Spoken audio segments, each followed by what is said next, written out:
I remember the way the light came through the cafe windows, soft and golden, warming the back corner where I sat.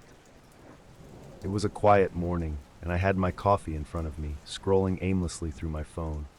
The world around me felt distant, reduced to murmurs and the occasional clink of ceramic cups.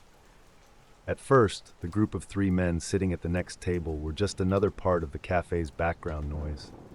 But then, fragments of their conversation started to drift over, odd, jarring pieces that seemed out of place in the cozy, tranquil cafe. "Deadline's tight," one of them muttered. "Keep it clean. No attention," another added in a low, deliberate tone. My fingers froze over my phone screen.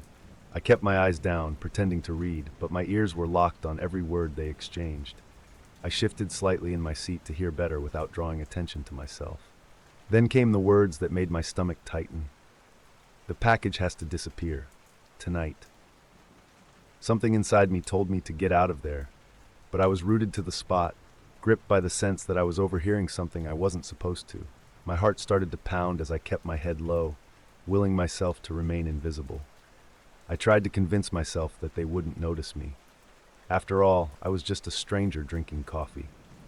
The moment I drained my cup, I stood up, keeping my movements slow, deliberate, as if not to attract any attention. But as I approached the door, I felt it, eyes on me. I glanced back without meaning to, and that's when it happened. One of the men was staring right at me. His gaze was steady and too deliberate, like he was sizing me up. My breath hitched, but I forced myself to turn away, pushing through the door into the street. The chill in the air outside did nothing to settle the knot forming in my chest. I told myself it was nothing, a coincidence, just a look. I walked away quickly, my hands stuffed into my pockets, trying to shake the uneasy feeling that followed me all the way home. When I got home, I closed the door behind me and leaned against it for a moment, letting out a breath I hadn't realized I was holding. The house was quiet, the kind of silence that feels like a sanctuary. I tried to laugh at myself for being so paranoid. Those men had no reason to care about me. I was just another person at the cafe, another face in the crowd. Still, sleep didn't come easily that night. I lay in bed, staring at the ceiling, trying to ignore the uneasy feeling gnawing at the back of my mind. Every creak of the house sounded louder than it should. Each rustle of leaves outside made me sit up and listen. It was ridiculous, I told myself, just my nerves playing tricks on me. Then I heard it, footsteps, slow and deliberate, right outside my window. My breath caught in my throat. I stayed perfectly still, every muscle tense, listening as the steps circled the house. They were measured, deliberate, like someone was taking their time, making sure I knew they were there. I could almost feel the weight of each step pressing into the ground. The sound stopped, just as suddenly as it had started. I lay there, frozen, straining my ears for any hint of movement. Minutes stretched into what felt like hours, and eventually I convinced myself it had been a stray animal, or maybe just my imagination. But I knew, deep down, that it wasn't. Sleep came in restless fits that night, broken by every whisper of sound from outside. By the time morning light filtered through the curtains, my body felt heavy with exhaustion, but the unease from the night before stayed with me. When I stepped outside the next morning, the first thing I noticed was the small rock in the middle of the yard. It sat neatly on top of a folded piece of paper, the edges pressed flat against the grass. My stomach churned as I bent down to pick it up, unfolding the note with shaky hands. The message was short, just 4 words: "Mind your own business." I felt the ground shift beneath me, my thoughts scrambling to make sense of what I was holding. Someone had been here. Someone knew where I lived. And worst of all, they knew I had heard something I shouldn't have. The footsteps outside my window hadn't been my imagination. I stood in the yard for what felt like forever, turning the note over in my hands, as if the paper itself could give me some kind of answer. But there was nothing else, just the chilling message.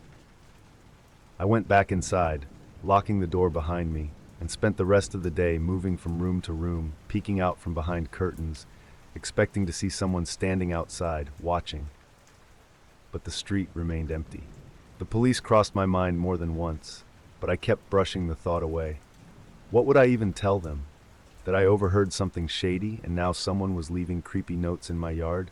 No, That wouldn't help. I just had to stay quiet and hope this would blow over. The footsteps returned that night. I lay in bed, every muscle tense, listening as they circled the house again.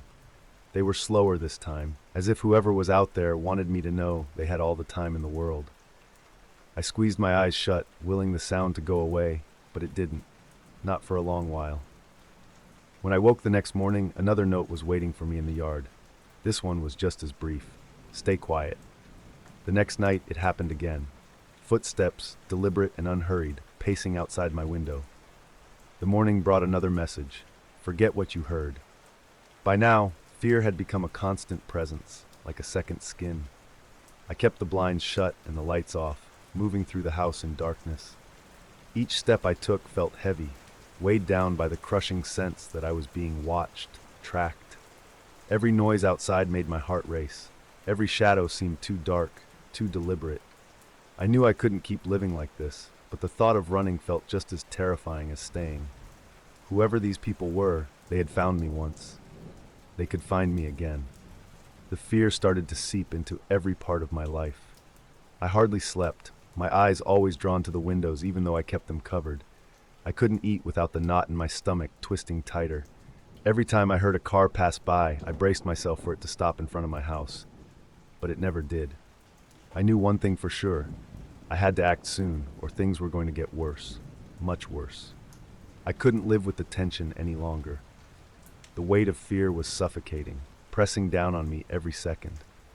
I knew I had to do something, but going to the police or telling anyone was out of the question. These men had already proven they knew where I lived. If I made the wrong move, the consequences could be far worse than unsettling notes and footsteps. That night, I decided to take a chance. I sat at my kitchen table, hands trembling, and wrote a note of my own. I won't say anything. I didn't hear anything. I folded the paper carefully, making sure it was neat. It felt like a desperate bargain, an attempt to show them I wasn't a threat, that I just wanted to be left alone. But every part of me knew it was a gamble, one that might backfire. When the house fell into darkness, I took the note outside. Every sound felt amplified, the crunch of leaves under my shoes, the distant hum of the city. My heartbeat was loud in my ears as I bent down and placed the note where I had found the others, weighing it down with the same rock. The air felt thick with tension as I hurried back inside. I locked the door and pressed my back against it, breathing heavily. The house felt different now, more like a waiting room than a home. I sat in the dark for hours, too scared to move, listening for any sign that they had seen my message. But the night was eerily quiet. No footsteps, no notes, nothing. Morning came, and with it, an unsettling stillness. For the first time in days, I stepped into the yard and found nothing waiting for me. No new note, no signs that anyone had been there. At first, relief washed over me in a dizzying wave. Maybe it had worked. Maybe my message had been enough.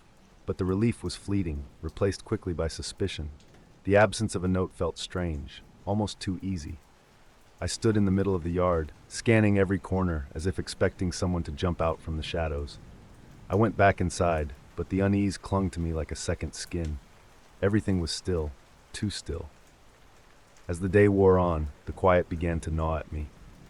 I found myself pacing the house, listening for any sound that might break the silence, but there was nothing. By nightfall, I was sitting in my dark living room, waiting for something to happen. The minutes stretched on, and still, no footsteps came, no notes appeared. It was as if they had vanished, leaving behind only the heavy weight of uncertainty. Days passed, and the silence remained. Life around me started to return to normal, but I couldn't shake the feeling that it was all an illusion. I went through the motions, running errands, making small talk with neighbors, but everything felt distant, hollow. Every interaction was tinged with paranoia. Every glance from a stranger felt too long, too deliberate. I avoided the cafe, afraid of running into anything or anyone connected to that morning. I couldn't even bring myself to walk past it. The fear followed me everywhere, an invisible shadow that kept me constantly on edge. Even inside my own house, I never felt safe. I kept the blinds shut and double-checked the locks every night, as if they were the only things keeping me from slipping back into that nightmare. I slept lightly, if at all, jolting awake at every creak and rustle. The sense that I was being watched never fully left me.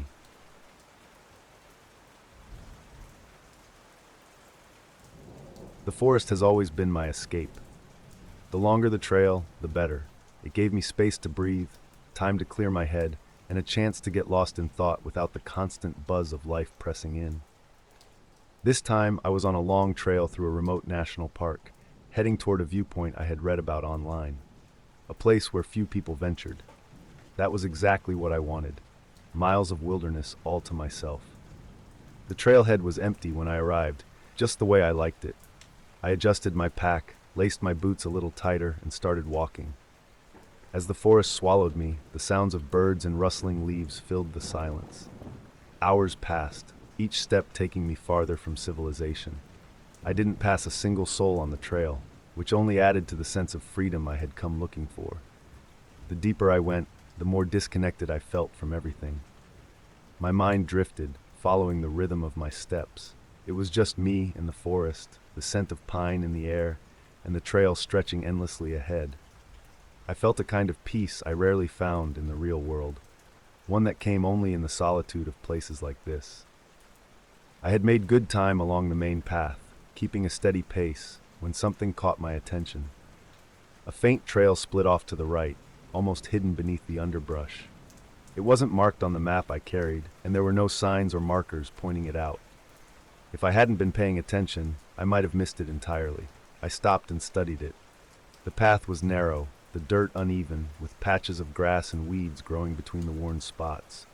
It looked old, as if no one had traveled it for some time, but not entirely abandoned. There was a worn quality to the ground, like someone had walked it recently. My curiosity got the better of me. I told myself I'd just explore a little, see where it went, then turn back. I veered off the main trail and started down the hidden path, the forest closing in tighter around me with every step. As I walked, the air seemed to shift, growing cooler and still. The sounds of birds faded, replaced by a strange, almost unnatural silence. I noticed carvings on the trunks of the trees, simple shapes like circles, crosses, and arrows, all pointing deeper into the forest. Some of them looked old, their edges weathered by time, but others were fresh, the wood still raw beneath the bark. A knot formed in my stomach, but I told myself it was nothing, just an old path, used by someone else long ago.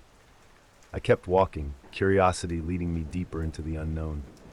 After a couple of miles, the path opened into a small clearing, tucked away beneath the trees.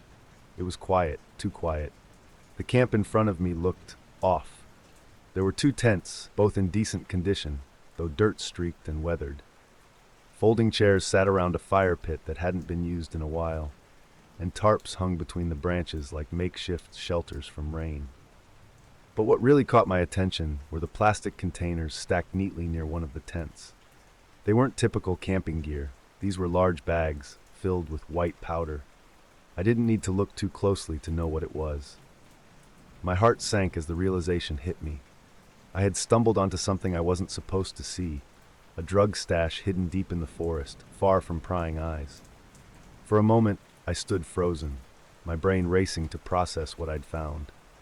This wasn't just some abandoned camp. It was active, and whoever had left it here wasn't going to be happy to find me poking around. That's when I heard it, a faint murmur of voices drifting through the trees. The voices were soft at first, barely louder than a whisper on the breeze, but unmistakably real. My heart began to pound in my chest as the sound grew clearer, closer. Whoever they were coming back. Panic hit me like a wave, cold and unforgiving. I needed to leave, now.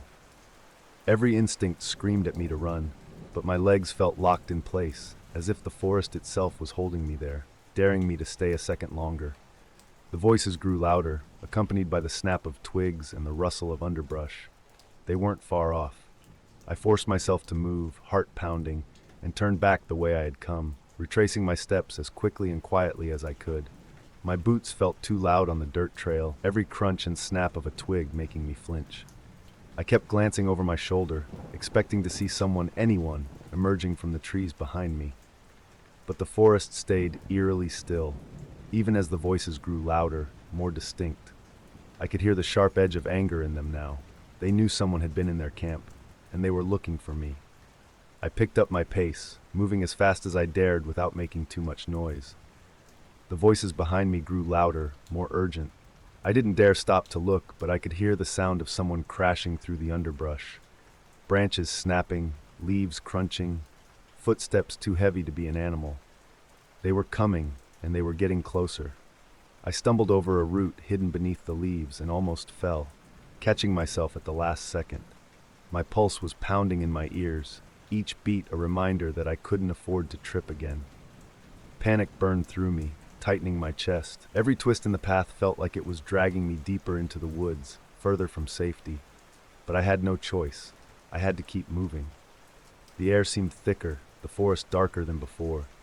Every step felt slower, heavier, like I was running through water. I could hear them behind me, angry voices shouting back and forth, crashing through the trees, gaining ground. They knew the trail better than I did. I didn't stand a chance if they caught me. My breath came in ragged gasps, my legs aching with every stride. I couldn't stop. I wouldn't stop. I knew if they caught me, it wouldn't end well. I don't know how long I ran, minutes, hours. It felt like an eternity. The forest seemed endless, every turn in the trail pulling me deeper into confusion.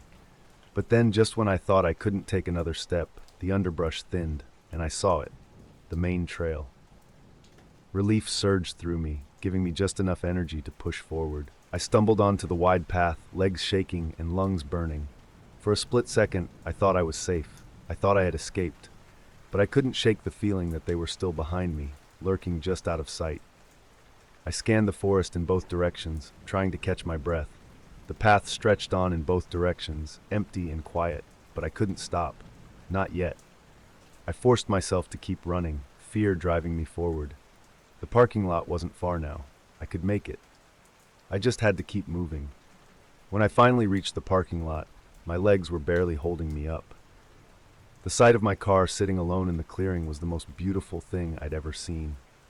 I sprinted the last few steps, adrenaline pushing me forward, and fumbled with my keys, trying to get the door unlocked. My hands were shaking so badly I could barely fit the key into the lock. Every second felt like an hour, every shadow in the tree line a potential threat. I kept glancing over my shoulder, convinced that someone would appear at any moment, their anger written across their face. Finally, the door unlocked. I threw my pack into the passenger seat, jumped behind the wheel, and started the engine. The sound of the motor roared in the quiet parking lot, and without a second thought, I peeled out of there, tires kicking up gravel as I sped down the dirt road. Even as I drove away, the fear didn't leave me. I kept looking in the rearview mirror, expecting to see headlights following me, waiting for someone to emerge from the woods and chase me down the narrow road. But the forest behind me stayed dark and silent, as if nothing had happened at all.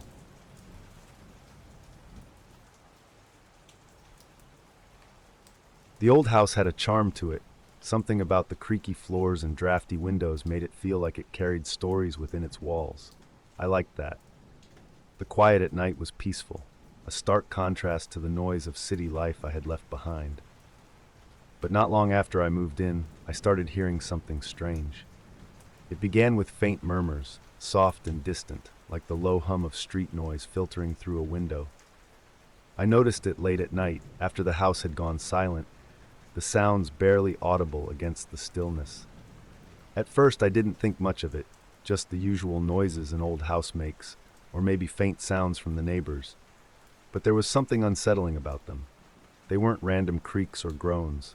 These were voices.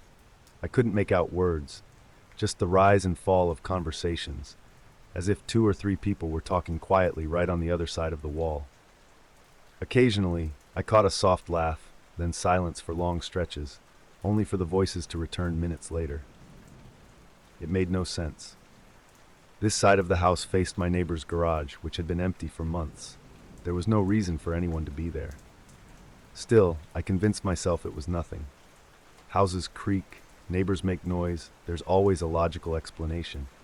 But that small knot of unease in my chest tightened every time the voices returned, making me wonder if something wasn't quite right. The nights dragged on, and so did the whispers. The more I heard them, the harder it became to ignore. I found myself staying up later each night, waiting for the murmurs to start. It became a strange routine. Lying in bed, eyes fixed on the ceiling, waiting for the voices to drift through the walls. And they always did. Every time I heard them, my heart would quicken. I strained to make out words, but the voices stayed just out of reach, as if they were aware I was listening. Frustration started to build. I couldn't figure out where the sounds were coming from, and not knowing made it worse. I pressed my ear against the walls, hoping to hear more clearly. It felt absurd, like something out of a ghost story, but I couldn't stop. The voices were too distinct to ignore, too deliberate. I started losing sleep, lying awake for hours with my ear against the cold plaster, trying to catch fragments of conversation that never made sense. The whispers weren't the only thing keeping me awake. There was a nagging feeling in the back of my mind, a sense that whatever was happening wasn't normal. I told myself it was all in my head, but that didn't help. The more I listened, the more convinced I became that the voices were coming from inside the walls. As if the whispers themselves weren't strange enough, I soon noticed something even more unsettling. They weren't always in the same place. Some nights, they drifted through the wall near my bedroom, low and indistinct. Other nights, they seemed to echo from behind the living room wall or creep through the cabinets in the kitchen. It was as if the voices were moving through the house, shifting from room to room. This discovery only deepened my obsession. I began checking each room at night, waiting for the voices to appear. I couldn't understand how they moved, or why. It made no sense. There was no logical reason for sounds to travel like that, especially in an old house like this. With every night, the fear grew stronger. I felt like I was chasing shadows, always one step behind something I couldn't see or hear clearly. The whispers weren't loud enough to follow, just loud enough to keep me on edge, always listening, always wondering where they would appear next. By this point, I was barely sleeping. The nights felt endless, and even during the day, I found myself thinking about the voices, trying to piece together the fragments of conversation I had heard. But there were no answers, just the growing certainty that something was wrong with the house. I couldn't take it anymore. I needed to know what was happening, even if it meant tearing the house apart. One night, fueled by exhaustion and frustration, I decided to search every inch of the place. If the voices were coming from inside the walls, there had to be a reason. I started in the bedroom, pulling furniture away from the walls. I didn't expect to find anything until I moved an old wardrobe that had come with the house. Behind it, hidden from sight, was a small wooden panel, barely noticeable beneath layers of dust and cobwebs. My heart raced as I knelt down and pried it open with trembling hands. What I found sent a chill down my spine. Behind the panel was a narrow passage, just wide enough for someone to slip through. The walls of the passage were lined with old wooden boards, the air thick with dust. I shone my flashlight down the tight corridor, feeling a deep sense of unease as the beam cut through the darkness. I followed the passage, moving slowly, my pulse thudding in my ears. The space was cramped, forcing me to crouch as I shuffled forward. After a few feet, the passage ended at a small, hidden door.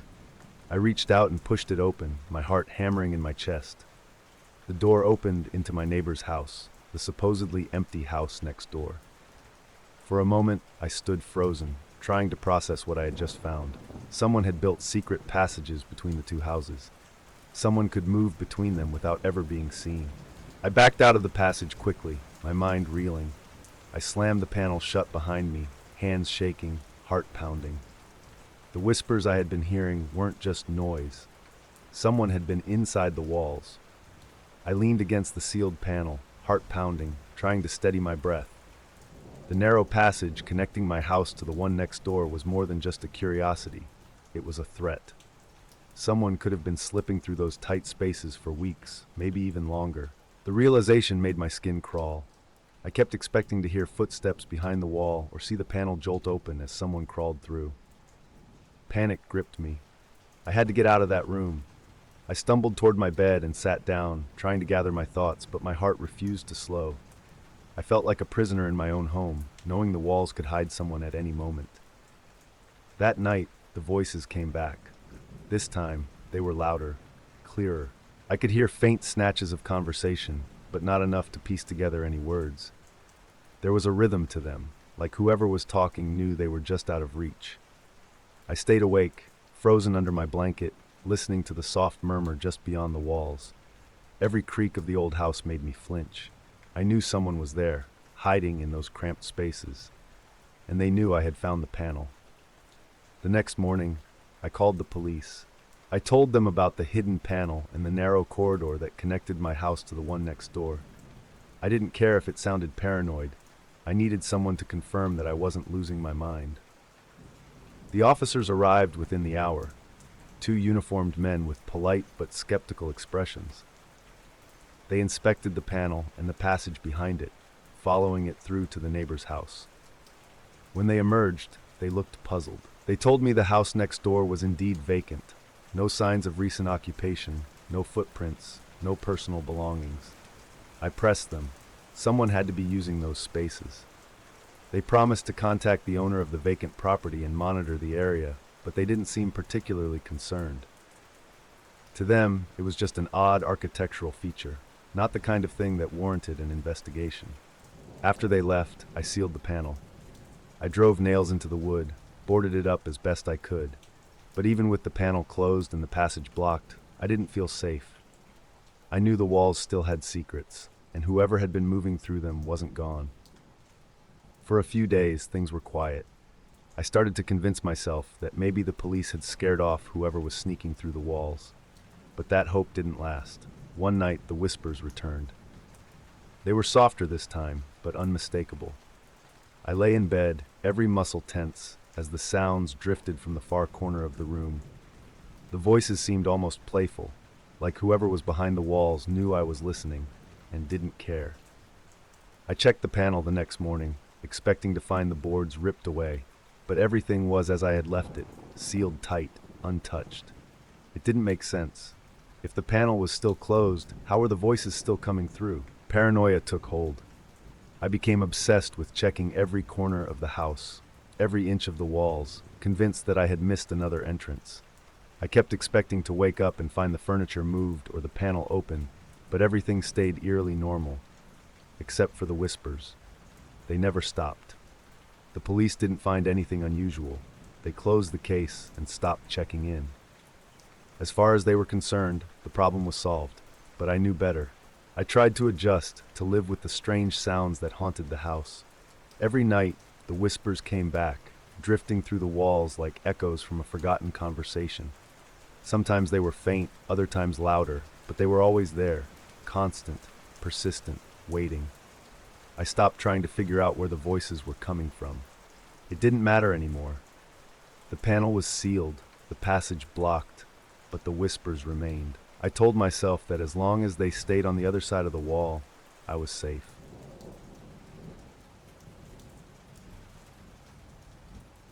The mountains had always been my refuge, a place where the noise of the world couldn't reach me. I craved the isolation, the kind you can only find on the trails that stretch into the wilderness, far from cities and crowds. This trip was exactly what I needed. Crisp air, endless views, and days of uninterrupted solitude. The first few days were perfect. Each morning, I woke up to clear skies, the sun painting the peaks with golden light. I'd hike all day, tracing trails that cut through forests and meadows, then set up camp wherever the scenery felt right. Evenings were quiet, the only sounds coming from the rustling of leaves and the crackle of my campfire. I had everything I needed: food, water, shelter, and no reason to rush back to the real world. On the fourth day, I was packing up my tent, thinking about where to head next, when the weather shifted.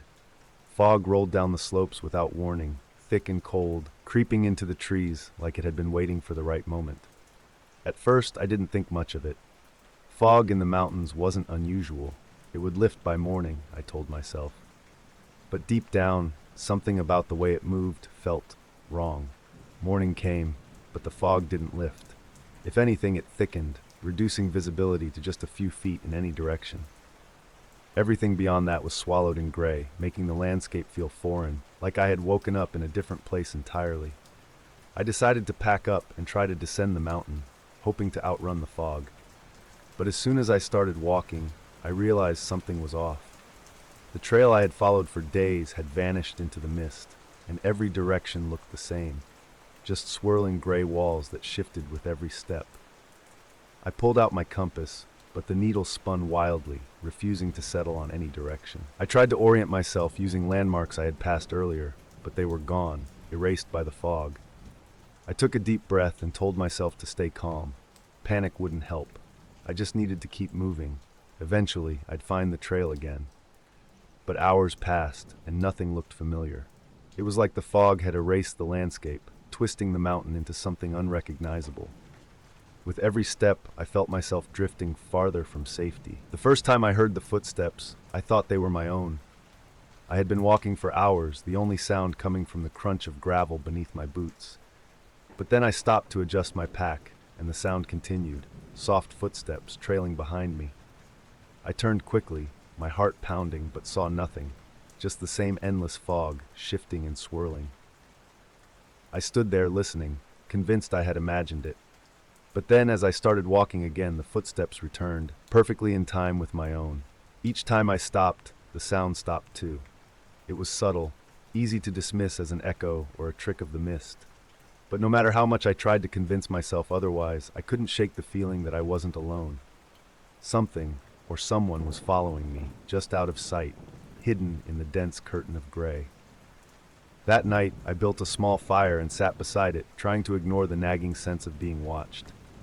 The fog pressed in around me, swallowing everything beyond the reach of the firelight. I sat awake for hours, ears straining for any sound other than the crackle of flames. The footsteps never came closer, but they never went away either.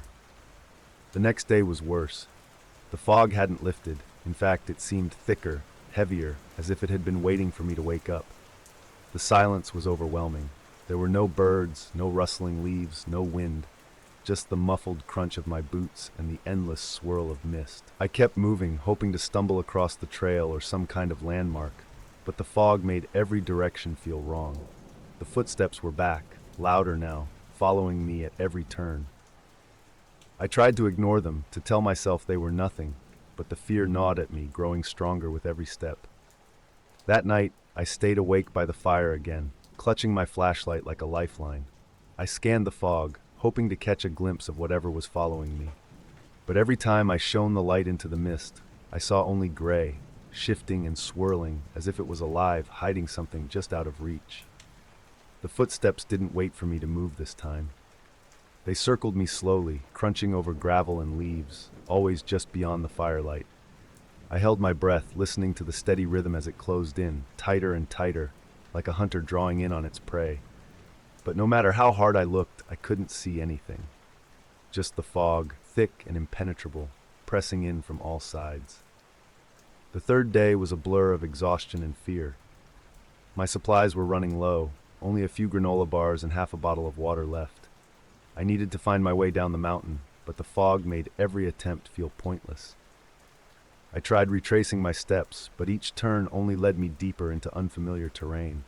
The fog was relentless, wrapping around me like a shroud, whispering that escape was impossible. The silence was worse than the footsteps.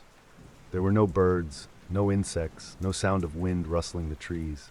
Just the oppressive stillness, broken only by the crunch of my boots and the relentless footsteps that now circled me at will.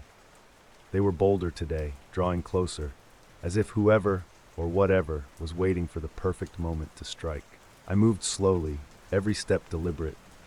I couldn't afford to make a mistake, not with the fog twisting the landscape in my mind. Each sound, each shift in the mist, felt like it carried a hidden threat. My heart pounded in my chest, and the hunger gnawed at my stomach, but I couldn't stop. I knew that if I stopped, the footsteps would close the distance, and I didn't want to know what would happen if they caught me. That night, I built another small fire, though the effort felt futile. The flames flickered weakly against the dense fog, barely illuminating the ground at my feet.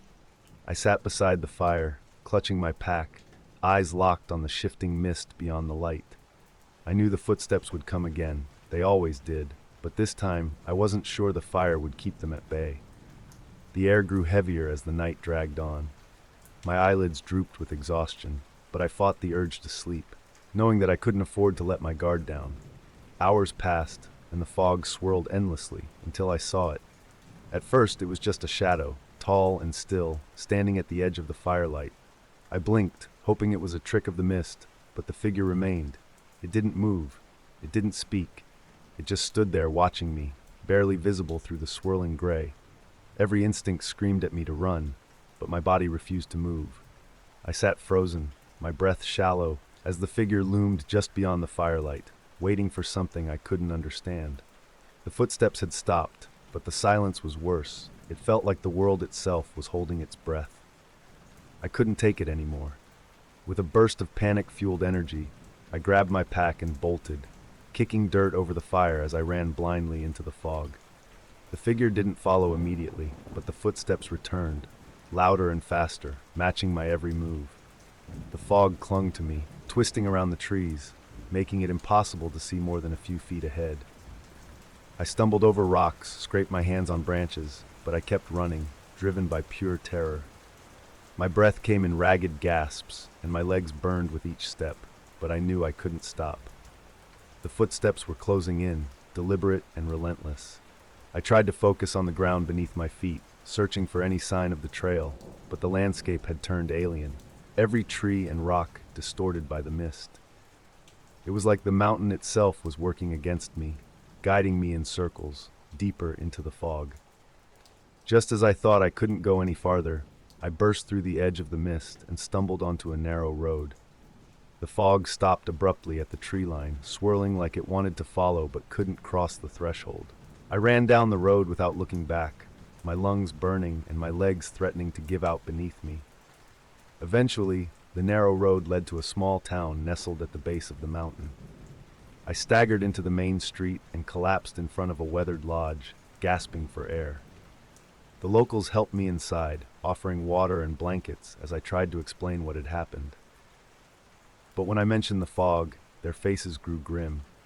They shook their heads, exchanging glances as if they had heard this story before. "Best stay off that mountain," one of them muttered, voice low and cautious. "Fog comes down thick up there, thicker than it should. You're lucky you made it out." I pressed them for more details, but they offered only vague warnings. Not to go back, not to stray too far into the wilderness. No one seemed willing to explain what they knew, or what they feared. I stayed in the town for a few days, hoping the fog would lift, but it clung stubbornly to the slopes. Every time I looked up at the mountain, I felt its presence, watching, waiting, as if it knew I had escaped but was patient enough to wait for me to return. I never went back, but even now, I think about that figure standing in the mist, waiting just beyond the firelight.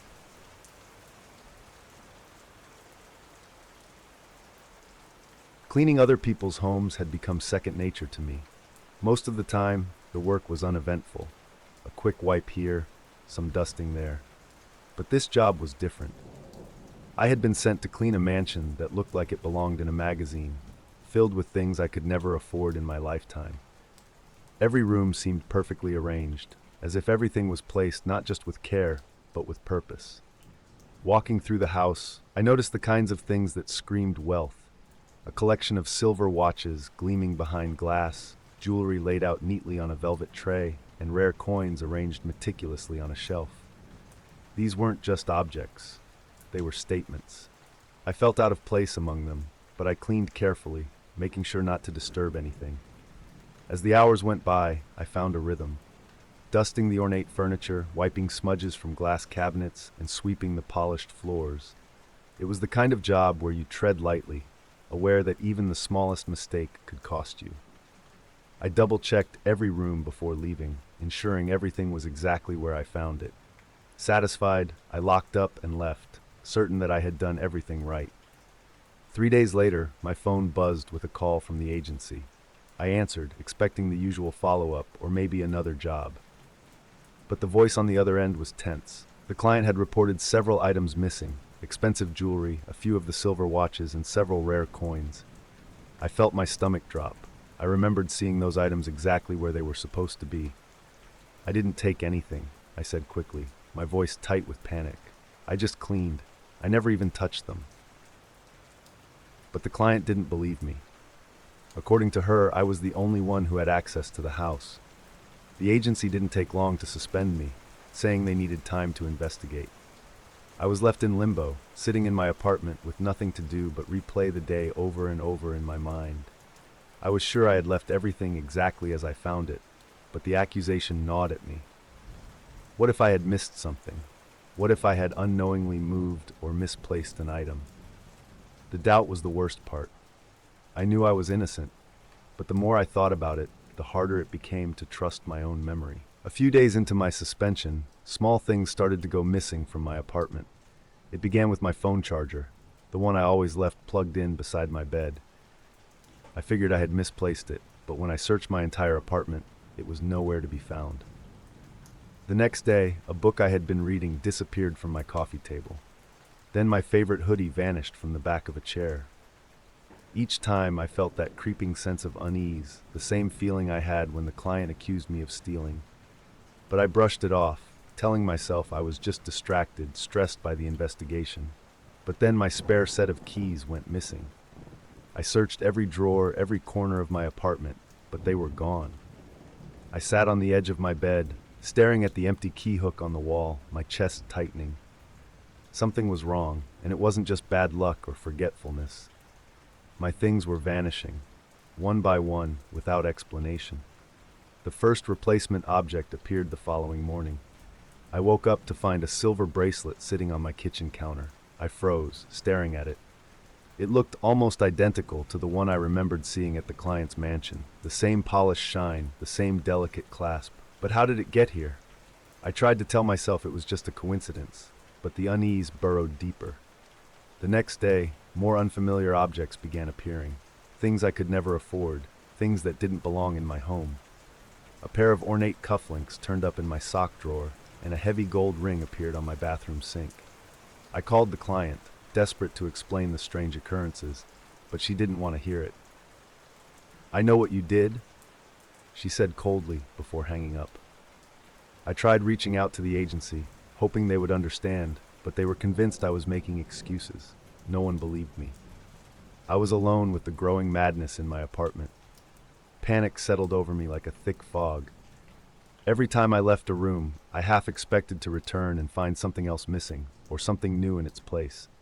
It was as if my life was being slowly swapped out, piece by piece, for things I didn't recognize. I stopped sleeping, too afraid of what might appear or disappear while I was unconscious.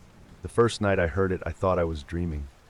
A soft scraping noise, the sound of drawers opening and closing with deliberate care. My heart pounded as I sat up in bed, straining to hear through the stillness. For a moment, the apartment felt suffocatingly quiet, as if holding its breath. I told myself it was just my imagination, but deep down, I knew better. I grabbed my phone, flashlight in hand, and crept through the darkened rooms. Every corner was silent. There were no signs of anyone breaking in, and the doors were still locked. But when I checked the drawers and cabinets, more of my things were missing. This time, clothes and personal mementos, things I never would have misplaced. In their place, new objects had appeared. A silk handkerchief embroidered with initials I didn't recognize. A delicate pocket watch polished to a gleaming shine. Each item felt foreign, unsettling, as if they carried the weight of another life. I sat on the floor, staring at the strange objects, fear wrapping around me like a vice. That night I didn't sleep. I lay in bed with the light on, listening for the faintest sound of movement, knowing that something was shifting in my life, something I couldn't explain or stop. The next morning I called the police. I tried to explain everything, the stolen items, the strange replacements, the noises in the night, but my story sounded insane, even to my own ears. The officer on the phone was polite but dismissive. Without evidence of a break-in, there wasn't much they could do. I turned to the agency, hoping they would at least understand. I told them everything, how my belongings were vanishing, replaced by things that mirrored what the client had lost. But they were tired of my excuses. They terminated my employment, closing the investigation with a simple statement: "The client's valuables remain missing. We found no evidence to support your claims." I stared at the email for a long time, feeling the weight of those words. It didn't matter that I was innocent. The case was closed, and I was left to deal with the aftermath alone. Meanwhile, the replacements kept appearing, and my own belongings continued to disappear. Each day, my apartment felt less like my own and more like a museum of someone else's life. The apartment became a prison of strange objects. Every drawer, every surface was cluttered with expensive items, bracelets, pocket watches, cufflinks, things I knew didn't belong to me. But no matter how much I tried to ignore them, they multiplied, replacing more and more of my life. I stopped inviting people over. I stopped leaving the apartment unless I had to. I was terrified that if I left for too long, I'd come back to find everything gone. My entire existence swapped out for things I didn't understand. Every night, I lay awake, listening for the faint sounds of movement, waiting for the next replacement. The most disturbing part wasn't just that the objects were appearing, it was that they seemed to fit perfectly into my space, as if they were meant to be there. It was as if my life was being slowly overwritten, piece by piece, until nothing of me remained.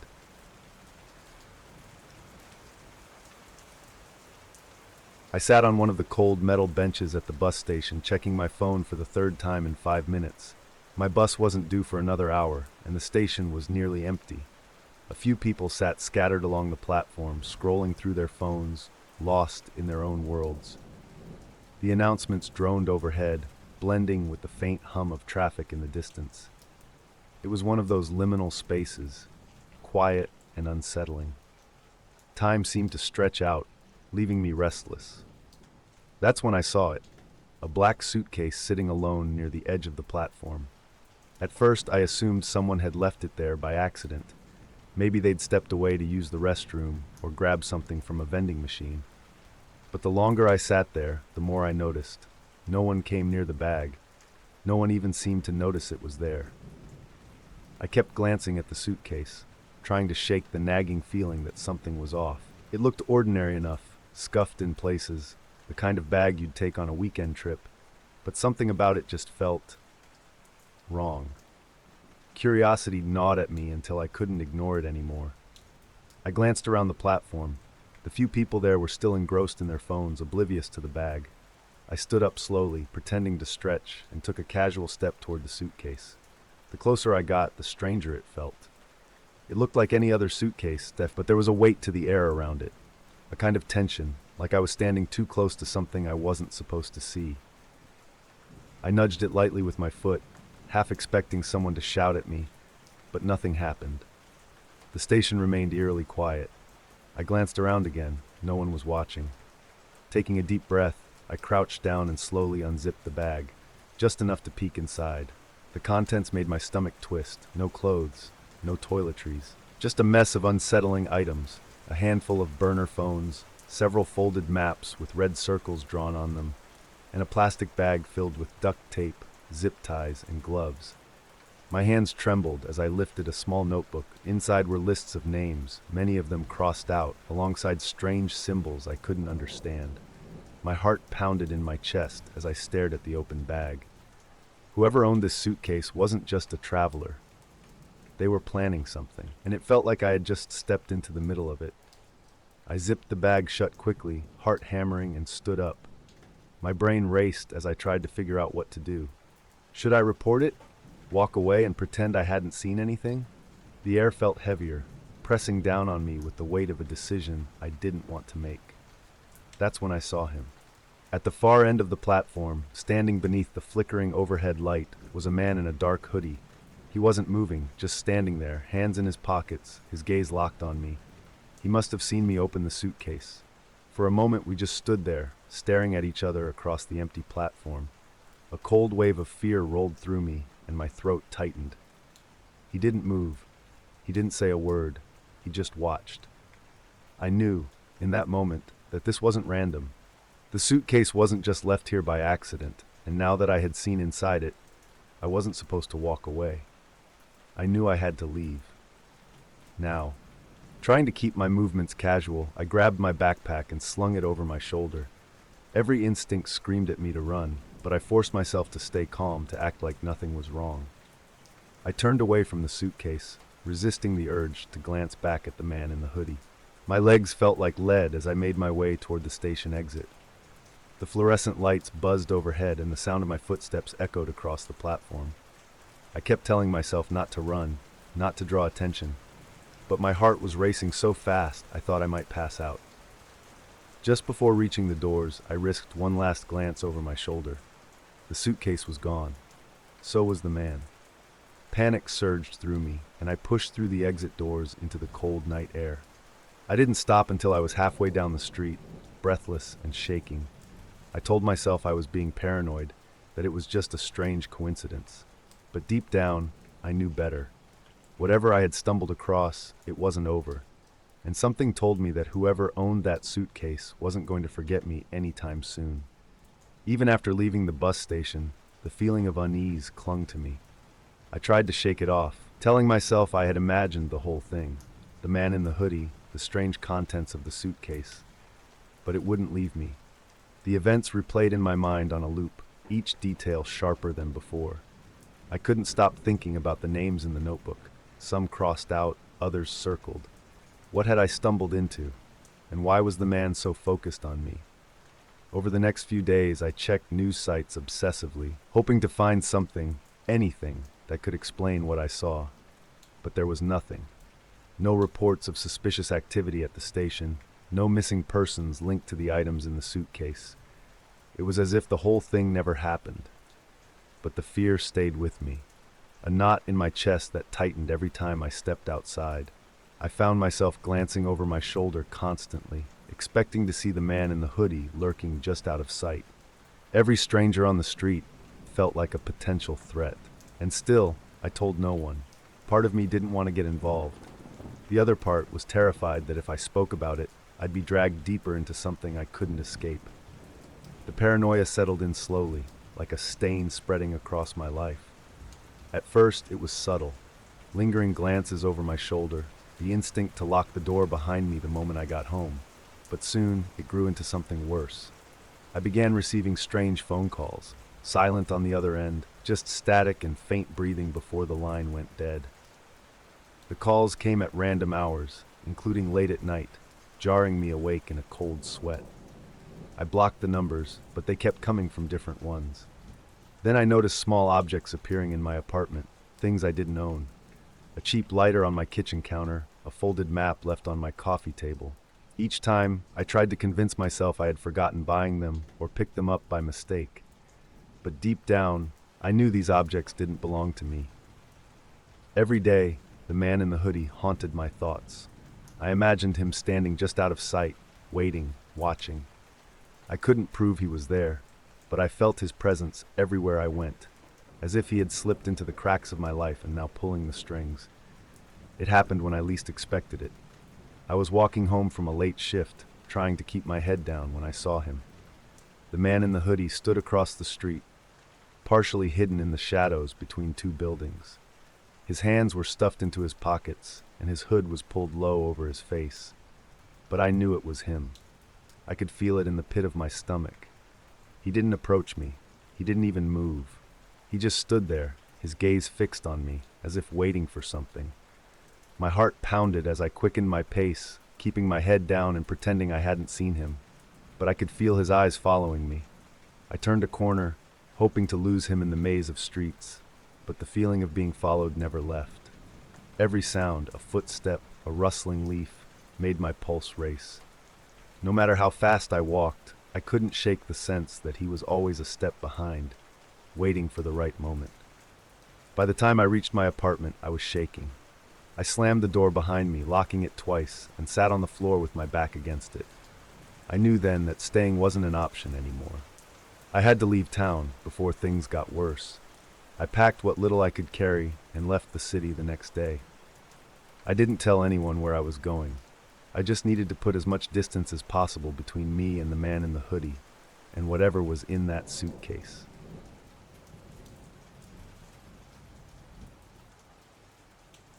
The noise of everyday life had become too much. I needed to escape, to disconnect, even if only for a few days. I had camped alone before, and each time brought me a kind of peace I couldn't find anywhere else. There was something about being alone in nature, surrounded by nothing but the quiet rhythm of the wild. So I packed my gear and drove to the forest, far from the city, where I knew the silence would swallow me whole. The air was cooler as I parked my car at the trailhead and began my hike. Each step felt like a release, as though the weight of the world was falling away behind me. The trees grew denser the deeper I ventured in, their trunks thick and twisted, branches weaving together overhead to block out the sun in patches. It felt like I was walking beneath an ancient canopy that had seen more than I could ever comprehend. By the time I found a suitable spot, the shadows were already stretching long across the forest floor. I cleared a patch of ground, pitched my tent, and built a small fire. The forest was silent, aside from the occasional chirp of a bird or the rustling of leaves in the breeze. It was exactly what I had hoped for, a perfect, peaceful solitude. As the sky darkened, I sat by the fire, enjoying the crackling flames. The world beyond the trees felt a million miles away, and for the first time in weeks, I could breathe. I stayed awake as long as I could, savoring the quiet, before retreating to my tent and slipping into my sleeping bag. I closed my eyes, feeling the calm wrap around me like a blanket. This was the peace I had been craving. The forest was still when I started drifting off, the kind of stillness that's both comforting and unsettling. I was teetering on the edge of sleep when I heard it, a sound I couldn't place. It was faint at first, barely more than a whisper carried on the wind, a soft, rhythmic tapping. I lay perfectly still, listening. It didn't sound like an animal or the wind brushing against branches. No, it was deliberate, a slow, measured pattern. Tap, tap, tap. I sat up, straining to hear. The sound was distant but distinct, as if someone or something was knocking on wood. I told myself it was nothing, maybe a branch swaying against another tree, but there was no wind. The tapping continued for a few minutes, then stopped abruptly, leaving behind a silence so thick it felt like the forest was holding its breath.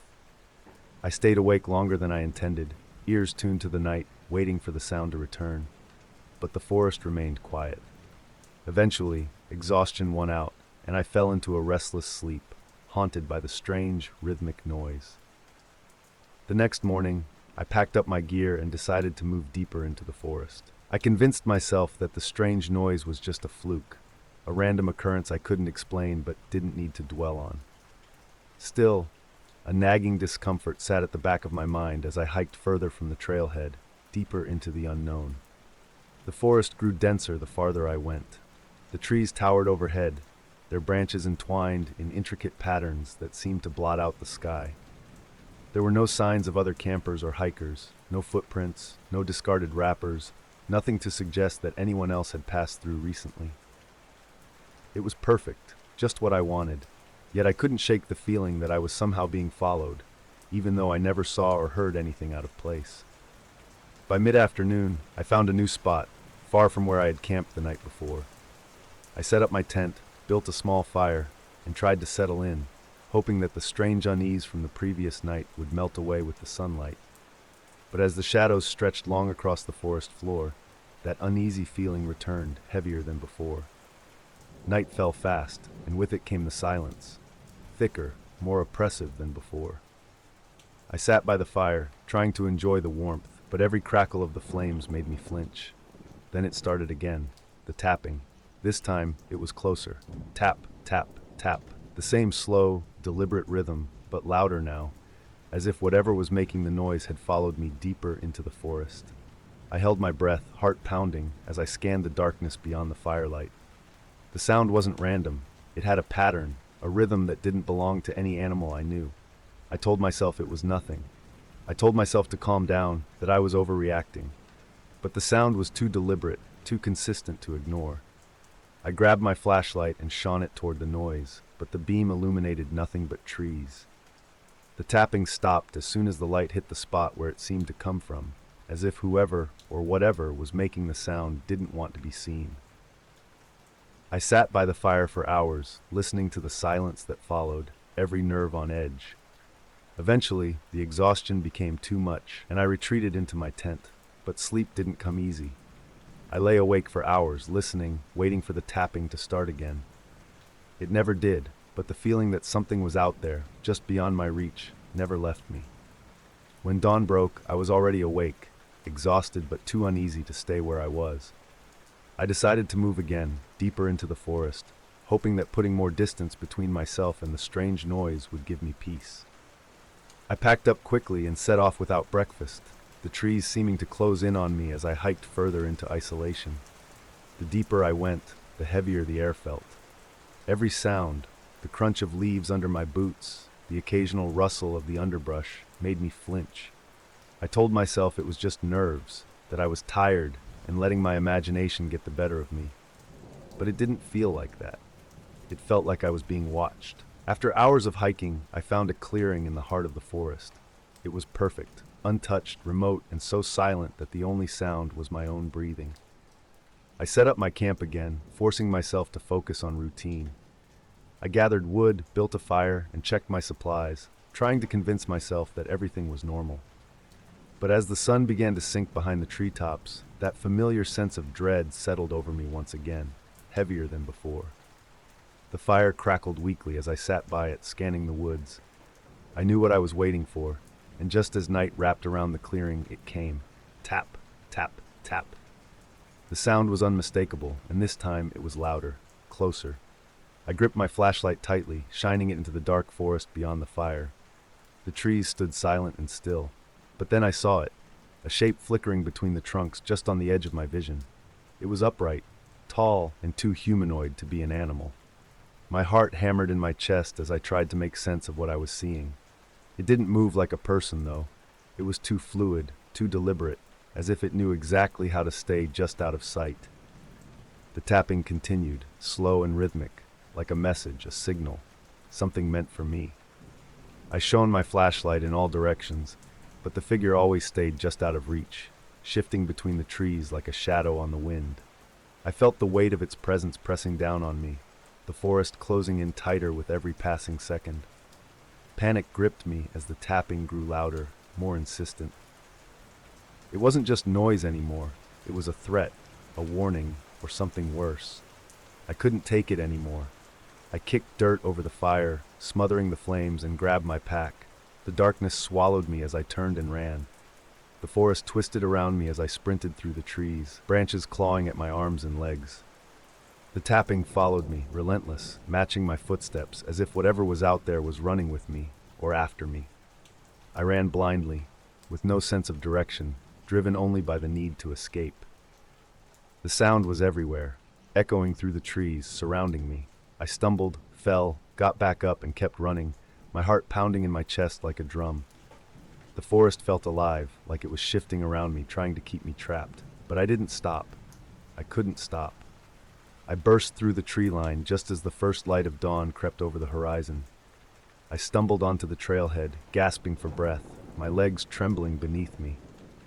The tapping stopped the moment I crossed the threshold, as if whatever had followed me was bound to the forest. I turned and looked back, expecting to see that shadow standing at the edge of the trees, watching me. But there was nothing, just the forest, still and silent, as if nothing had ever happened.